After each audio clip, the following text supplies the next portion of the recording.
ഈ ഒരു വീഡിയോയിൽ രണ്ട് കാര്യങ്ങൾ. ഒന്നാമത്തെ കാര്യം എന്ന് വെച്ച് കഴിഞ്ഞാൽ ഇപ്പോൾ S1 എക്സാം കഴിഞ്ഞ ആളുകൾ പിന്നെ ഇനി ലാറ്ററൽ എൻട്രി ഉണ്ടല്ലോ, അതായത് ലെറ്റുകാരുണ്ടല്ലോ. അപ്പോൾ ലാറ്ററൽ എൻട്രിക്കാരടുത്ത് പറയാനുള്ള കാര്യം ഞാൻ എന്താണെന്നുള്ളത് പറയാം. ഈ S1 നിങ്ങളിപ്പോൾ കഴിഞ്ഞുകൊണ്ട് നിങ്ങൾ ശ്രദ്ധിക്കേണ്ട കുറച്ച് കാര്യങ്ങൾ എന്താണെന്ന് ഞാൻ പറഞ്ഞുതരാം. നിങ്ങൾക്ക് S1 നിങ്ങൾക്കിപ്പം പരീക്ഷ കഴിഞ്ഞെന്നാ തോന്നുന്നത്. അപ്പോൾ പരീക്ഷ കഴിഞ്ഞ സ്ഥിതിക്ക് കാരണം എനിക്ക് തോന്നുന്നു നിങ്ങൾ പരീക്ഷ കഴിഞ്ഞാൽ എനിക്ക് കറക്റ്റ് ഡേറ്റ് അറിയത്തില്ല. കഴിഞ്ഞിട്ടില്ലെങ്കിൽ നിങ്ങളൊന്ന് കമൻറ്റ് ചെയ്യും. അപ്പോൾ എനിക്ക് പറയാനുള്ളത്, നിങ്ങളിപ്പം 1-2 പേപ്പർ നിങ്ങൾക്ക് ടഫ് ആവും. ഈ ടഫ് ആവുമെന്ന് വെച്ച് കഴിഞ്ഞാൽ നിങ്ങളെ സംബന്ധിച്ചിടത്തോളം S1 S2 നിങ്ങൾ +2 പഠിച്ച പല കാര്യങ്ങളുമായിട്ട് കണക്റ്റഡ് ആണ്. പക്ഷെ S3 കയറുമ്പോൾ നിങ്ങൾ കോറിലോട്ട് ഇറങ്ങുകയാണ്. അപ്പോൾ നിങ്ങൾ പഠിച്ച കാര്യങ്ങൾ മൊത്തത്തിൽ ചേഞ്ച് ആവും.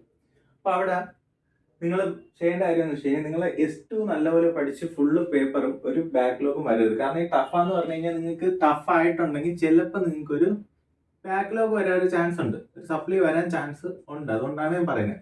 അപ്പോൾ എന്താന്ന് പറഞ്ഞാൽ നിങ്ങൾക്ക് ഇപ്പോൾ എല്ലാ സെമിസ്റ്ററിലുള്ളത് എഴുതാനുള്ള റെഗുലേഷൻ കിട്ടിയെന്ന് എനിക്ക് മനസ്സിലായി. ഞാൻ ഒരാൾ ചോദിച്ചപ്പോൾ പറഞ്ഞായിരുന്നു നിങ്ങൾക്ക് ഓരോ സെമിസ്റ്ററിലുള്ളത് അടുത്ത സെമിസ്റ്റർ എഴുതാന്നുള്ളത്. അപ്പോൾ അങ്ങനെ ഒരു സ്കീമുണ്ട്. നിങ്ങൾ S2 തന്നെ S1 സപ്ലി ഫുള്ള് ക്ലിയർ ചെയ്യുക. അതായത് നിങ്ങൾക്കിപ്പം S1 ഒരു 2 ബാക്ക്ലോഗ് വന്നെന്ന് വെച്ചോ. ഈ ബാക്ക്ലോഗ് വരുന്നതല്ല പ്രശ്നം. S2 നിങ്ങൾ ഇത് ക്ലിയർ ആക്കാൻ നിന്ന് കഴിഞ്ഞാൽ നിങ്ങൾ S2 ടോട്ടലി 6 പേപ്പർ പഠിക്കണം. ഇപ്പൊ തന്നെ നിങ്ങൾക്ക് അറിയാലോ ആ ഒരു ഷെഡ്യൂളിന്റെ ടൈറ്റ് പോണത്. ഇപ്പൊ 6 പേപ്പറിന്റെ കൂടെ 2 പേപ്പർ കൂടി ആകുമ്പോൾ നിങ്ങളുടെ എക്സാം 8 എക്സാമോളം കയറി വരും. ഇനി അടുത്ത കാര്യം എന്ന് വെച്ച് കഴിഞ്ഞാൽ മൺഡേ എക്സാം ഉണ്ട്. പിന്നെ അടുത്ത എക്സാം വരുന്ന ചിലപ്പം തേഴ്സ്ഡേ ആയിരിക്കും. പക്ഷെ നിങ്ങൾ മൺഡേക്ക് ഇത്രയും സ്റ്റഡി ലീവ് 2 ദിവസം കിട്ടുമല്ലോ, ട്യൂസ്ഡേ വെനസ്ഡേയും കിട്ടുമല്ലോ. നിങ്ങളെ ബാക്ക്ലോഗ് പേപ്പർ വെനസ്ഡേ ആണ് കയറി വരുന്നില്ല. അങ്ങനെ വല്ലതും കയറി വരുമെങ്കിൽ, നമ്മൾ പഠിക്കുന്ന സമയത്ത് അങ്ങനെ ഉണ്ടായിരുന്നു, ഇനി അങ്ങനെ വല്ലതും കയറി വരുമെങ്കിൽ നിങ്ങൾക്ക് ഇവിടെ ഒരു ടൈറ്റ് ഷെഡ്യൂളാണ്. 2 പേപ്പർ ആകുമ്പോൾ നിങ്ങൾക്ക് മാനേജ് ചെയ്യാൻ പറ്റിയെന്ന് വരില്ല. അപ്പൊ അതുകൊണ്ടാണ് നിങ്ങൾക്ക് ഈ സപ്ലി വരുമ്പോൾ 6+2 8 പേപ്പറൊക്കെ വരുമ്പോൾ ഉള്ളൊരു പ്രശ്നം അതാണ്. അപ്പൊ നിങ്ങൾ ഒറ്റ ക്ലിയറിൽ കഴിഞ്ഞു കഴിഞ്ഞാൽ കാരണം ഇനി സപ്ലി വന്നു കഴിഞ്ഞാൽ നിങ്ങളുടെ സ്കോർ കാർഡിൽ അത് എപ്പോഴും കാണിക്കും. അതായത് നിങ്ങളിപ്പോൾ ഗ്രേഡ് ഷീറ്റ് മേടിക്കുമ്പോൾ, നിങ്ങൾ ബിടെക് കഴിഞ്ഞ് ഗ്രേഡ് ഷീറ്റ് മേടിക്കുമ്പോൾ വരുന്ന കാര്യം എന്ന് വെച്ച് കഴിഞ്ഞാൽ നിങ്ങളെ സെമിസ്റ്റർ 1 എന്ന് പറഞ്ഞ് കാണും. നിങ്ങളെ GPA ഇവിടെ താഴെ എവിടെയോ കാണും, താഴെയോ മുകളിൽ എവിടെയും കാണും. ബാക്കി നിങ്ങളെ സബ്ജക്റ്റിന്റെ കോഡ് കാണും. ഫോർ എക്സാമ്പിൾ മാത്സ് ആണെങ്കിൽ MA 101 ആണെന്നിരിക്കട്ടെ. എഞ്ചിനീയറിംഗ് മാത്തമാറ്റിക്സ് അല്ലെങ്കിൽ കാൽക്കുലസ് എന്താണെന്ന് വെച്ച് കഴിഞ്ഞാൽ അത് കഴിഞ്ഞിട്ട് നിങ്ങൾ മെയ് 2018 പാസ്സായെങ്കിൽ അത് കാണും. അപ്പോൾ ഒരു സെമിസ്റ്റർ എടുത്തു കഴിഞ്ഞ് കഴിഞ്ഞാൽ നിങ്ങളിപ്പോൾ മെയ് 2018 സപ്ലി വന്ന പേപ്പർ ചിലപ്പോൾ കിടക്കുന്നത് ജൂൺ 2020 ആണെങ്കിൽ നിങ്ങളെ ഗ്രേഡ് ഷീറ്റിൽ ഇങ്ങനെ ഒരു ഡിഫറൻസ് കാണിക്കും. അപ്പോൾ അതാണ് നിങ്ങൾ എന്താണ് ബാക്ക്ലോഗ് അടിച്ചു കഴിഞ്ഞാൽ നിങ്ങളെ പേപ്പറിനകത്ത് ഒരുപാട് വ്യത്യാസം കാണും. അപ്പോൾ ഗ്രേഡ് കാണുന്ന ഒരാൾക്ക് അത് പെട്ടെന്ന് മനസ്സിലാവും നിങ്ങൾ ബാക്ക്ലോഗ് അടിച്ചിട്ടുണ്ടോ ഇല്ലെന്നുള്ളത്. അപ്പോൾ മാക്സിമം നിങ്ങൾ സപ്ലി അടിക്കാതിരിക്കുക. ഇവിടെ വരുന്ന ഒരു പ്രശ്നം എന്ന് വെച്ച് കഴിഞ്ഞാൽ നിങ്ങൾ എക്സ്ട്രാ എഫേർട്ട് എടുക്കേണ്ടി വരും. ഒരു സെമിസ്റ്ററിൽ 6 പേപ്പർ പഠിക്കേണ്ട സ്ഥാനത്ത് 8 പേപ്പർ പഠിക്കേണ്ടി വരും. അപ്പോൾ അത് പിന്നെ എന്താണ് 8 എഴുതുമ്പോൾ ഉള്ള ബാക്ക്ലോഗ് വരാനുള്ള ചാൻസ് ഉണ്ട്. അപ്പോൾ അത് എങ്ങനെയെങ്കിലും അതാത് സെമിസ്റ്റർ വെച്ച് ക്ലിയർ ചെയ്ത് പോകും ഓരോ പേപ്പർ.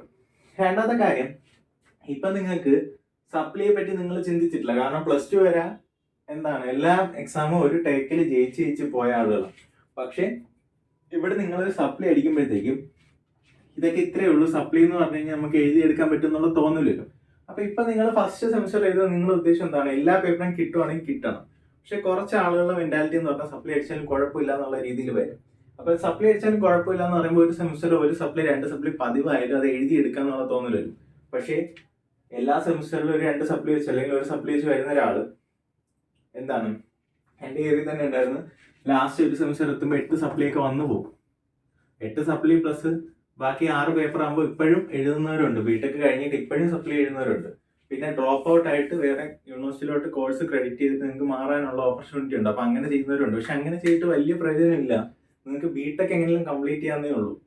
അപ്പോഴത്തേക്കും നിങ്ങൾ എന്താണ് ഈ സപ്ലി വരുമ്പോൾ ഒരു പ്രശ്നം, സപ്ലിയോടുള്ള പേടി മാറുന്നത്, അതായത് എക്സാം തോക്കുമോ എന്നുള്ളൊരു പേടി ഇരിക്കുന്നതല്ലേ. പക്ഷെ അതെന്താണ് കുറെ തവണ എക്സ്പീരിയൻസ് ആകുമ്പോൾ 200 രൂപ അടിച്ച് അല്ലെങ്കിൽ എന്താണ് രജിസ്ട്രേഷൻ ഫീസ് അടിച്ച് പോയി എഴുതിയാൽ മതിയല്ലോ എന്നുള്ള ചിന്തയിലോട്ട് മാറുന്നത് നിങ്ങൾ എന്താണ് ഗ്രാജുവലി ലാസ്റ്റ് നിങ്ങൾക്ക് ഒരു 8 സപ്ലി 10 സപ്ലിക്ക് വരും. കാരണം അങ്ങനെയുള്ള ആളുകളുണ്ട്. അപ്പം അത് നിങ്ങൾ ശ്രദ്ധിക്കാം. ഇനി രണ്ടാമത്തെ കാര്യം എന്ന് വെച്ച് കഴിഞ്ഞാൽ ലാറ്ററൽ എൻട്രി കാര്യം, ലെറ്റിന്റെ ആളുകളെ പറ്റിയുള്ള പ്രശ്നം എന്ന് വെച്ചാൽ ലെറ്റുകാർക്ക് എൻ്റെ ഒരു പേഴ്സണൽ എക്സ്പീരിയൻസ് വെച്ചിട്ടാണ് പറയുന്നത്. അല്ലാതെ ഞാൻ ജസ്റ്റ് ഇങ്ങനെ പറയുമല്ലോ, എൻ്റെ കയറി കണ്ട കാര്യങ്ങളും ഇപ്പം എല്ലാവരെയും വെച്ചിട്ട് ഇപ്പോൾ എൻ്റെ അടുത്ത് കുറച്ചൊരു കോൺടാക്ട് ചെയ്യുന്ന വെച്ചിട്ട് ഞാൻ പറയാം. ലെറ്റയാർക്ക് വരുന്ന ഒരു പ്രശ്നം എന്ന് വെച്ച് കഴിഞ്ഞാൽ, നിങ്ങൾ ലെറ്റയാർ കയറുമ്പോഴേ നിങ്ങൾ ശ്രദ്ധിക്കേണ്ട കാര്യം എന്ന് വെച്ച് കഴിഞ്ഞാൽ, നിങ്ങൾക്ക് സപ്ലൈ അടിക്കാനുള്ള ചാൻസ് ഉണ്ട്. ഇല്ല എന്നല്ല, നിങ്ങൾ എത്ര ഹാർഡ് വർക്ക് ചെയ്താലും നിങ്ങൾക്കൊരു ബാക്ക്ലോഗ് അടിക്കാനുള്ള ഒരു പ്രശ്നമുണ്ട്. അതെന്താണെന്ന് വെച്ച് കഴിഞ്ഞാൽ 2 റീസൺ ഉണ്ട്.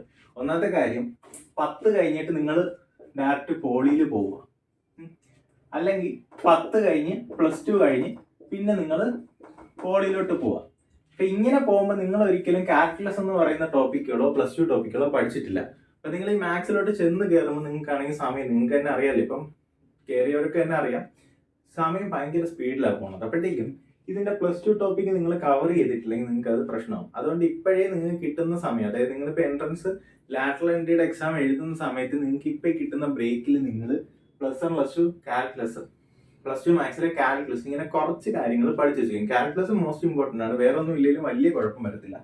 ബാക്കി ഈ +2 പഠിച്ചവരും കാൽക്കുലസ് പഠിച്ചിട്ടുണ്ടെങ്കിൽ അവർ ഈ 3 കൊല്ലത്തെ ബ്രേക്ക് കഴിഞ്ഞിട്ട് എഞ്ചിനീയറിംഗിലോട്ട് കയറുമ്പോൾ അത് നിങ്ങളെ അഫക്റ്റ് ചെയ്യും. കാരണം എന്ന് വെച്ച് കഴിഞ്ഞാൽ 3rd സെമസ്റ്ററിൽ ഡയറക്റ്റ് ചെല്ലുമ്പോഴത്തേക്കും മാത്സ് മൊത്തം കാൽക്കുലസാണ്. അപ്പോൾ പെട്ടെന്നിട്ട് നമ്മൾ ചെയ്യാന്ന് വെച്ച് കഴിഞ്ഞാൽ നമുക്ക് ബേസിക്സ് അറിയത്തില്ലെങ്കിൽ ഒരുപാട് സമയം എടുക്കും. അതുകൊണ്ട് ഒരുപാട് എഫേർട്ട് എടുക്കണം. അപ്പോൾ ഇപ്പോഴേ അതും കൂടി ഒന്ന് പ്രിപ്പയർ ചെയ്ത് കഴിഞ്ഞാൽ നിങ്ങളെ ഏറ്റവും പ്രധാന പ്രശ്നം വരുന്നത് ഈ കാൽക്കുലസും, പിന്നെ അത്യാവശ്യം +1 +2 ബേസിക്സ് വേണം. അത് നിങ്ങൾ ഏത് ബ്രാഞ്ചാണോ എടുക്കുന്നത് അതിനനുസരിച്ചിട്ടുള്ള സംഭവങ്ങൾ നോക്കിക്കഴിഞ്ഞാൽ അത്രയും നല്ലത്. അപ്പോൾ ഇനി പറയാനുള്ളത്, ഈ ലാറ്ററൽ എൻട്രിയിൽ കയറുന്നവർ ഈ മാത്സ് നോക്കിയില്ലെങ്കിൽ നിങ്ങൾക്ക് അതൊരു പ്രശ്നമായിട്ട് വരും. കാരണം എന്ന് വെച്ച് കഴിഞ്ഞാൽ ഒന്നും മനസ്സിലാവുന്നില്ല എന്ന് 1-2 പേര് പറയുന്നതുകൊണ്ടാണ്. പിന്നെ S1 S2 ഇനി പറയാനുള്ള എന്താണ്, നിങ്ങൾ കഴിഞ്ഞപ്പോൾ നിങ്ങൾക്ക് ഇത്രയും കാര്യങ്ങൾ മനസ്സിലായി കാണും. വേറൊരു പോയിന്റ് എന്ന് പറഞ്ഞാൽ, നിങ്ങൾ ശ്രദ്ധിച്ചു കഴിഞ്ഞാൽ എല്ലാവരും പറയുന്ന കാര്യം, മാത്സ് എക്സാം എഴുതി ലാസ്റ്റ് ഒരു ക്വസ്റ്റ്യൻ എഴുതാൻ പറ്റിയില്ല. അപ്പം നിങ്ങൾക്ക് ഉള്ള ടൈം മാനേജ്മെന്റിന്റെ ഒരു ഇഷ്യൂ നിങ്ങൾക്ക് ഇവിടെ മനസ്സിലായില്ല എക്സാം എഴുതുമ്പോൾ. അത് എല്ലാവർക്കും ഒന്നും അഫക്ട് ചെയ്യത്തില്ല. ഒരു 60% 70% ആളുകൾക്കും വന്നൊരു പ്രശ്നം എന്താണ്, നിങ്ങൾക്ക് സമയം തികഞ്ഞില്ല നിങ്ങൾ പറഞ്ഞു കേട്ടോ. അപ്പോൾ ഈ സമയം തികയില് എന്താണ്, ഇനിയുള്ള എക്സാം കുറച്ചും കൂടി ടൈറ്റ് ആയിട്ടേ വരത്തുള്ളൂ. അപ്പോൾ ഡിസൈൻ പേപ്പർ ഇങ്ങനെയുള്ള സാധനങ്ങൾ വരുമ്പോൾ ഈ സമയത്തിന്റെ പ്രശ്നം ഭയങ്കരമായിട്ട് മാനേജ് ചെയ്യുക. ടൈം മാനേജ്മെന്റ് ഉണ്ടെങ്കിൽ നിങ്ങൾക്ക് എളുപ്പം എക്സാം എഴുതാം. കാരണം എന്ന് വെച്ച് കഴിഞ്ഞാൽ, ഞാൻ സംസാരിച്ച ഒരാൾക്ക് ഒരു 3-5 മാർക്കിന്റെ ക്വസ്റ്റ്യൻ അറിയാം, പക്ഷെ അവന് ഒരു തവണ എഴുതി തെറ്റിപ്പോയി, സ്ട്രൈക്ക് ചെയ്തു, പിന്നെ അടുത്ത ഒന്നുകൂടി അറിയാവുന്ന ഒരു കാര്യം എഴുതാനുള്ള സമയം കിട്ടിയില്ല. അപ്പോഴത്തേക്കും ടൈം മാനേജ്മെന്റ് നിങ്ങൾ എപ്പോഴും ഒന്ന് ശീലിക്കേണ്ട ഒരു കാര്യമാണ്. സമയം ഉണ്ടെങ്കിൽ നിങ്ങൾക്ക് എക്സാമിന് കൂടുതൽ സ്കോർ ചെയ്യാൻ പറ്റത്തുള്ളൂ. ഏതൊരു എക്സാമിന് നിങ്ങൾക്ക് വേണ്ടത് ടൈമാണ്. അപ്പോൾ അത് നിങ്ങൾ മനസ്സിലാക്കുക. നിങ്ങളുടെ സ്പീഡ്, എക്സാം എഴുതുന്ന സ്പീഡും കൂടി നിങ്ങൾ കൂട്ടി കൊണ്ടുവരിക. കാരണം എന്ന് വെച്ച് കഴിഞ്ഞാൽ +2 എഴുതിയത് പോലല്ല, ഇനി എല്ലാം മാറി വരും. അതുകൊണ്ട് അങ്ങോട്ട് പോകുമ്പോൾ നിങ്ങൾ ചില സബ്ജക്റ്റുകൾക്ക് ഡേറ്റ ബുക്കുകൾ യൂസ് ചെയ്യേണ്ടി വരും. ഇപ്പോൾ ഡേറ്റ ബുക്കുകൾ കൊണ്ടുപോകുമ്പോഴത്തേക്ക് ഒരു എക്സാമിന് ഒരു എക്സ്ട്രാ ബുക്ക് കൂടി കൊണ്ടുപോകണം. അത് മറിച്ച് നോക്കുമ്പോൾ തന്നെ സമയമെല്ലാം പോകും.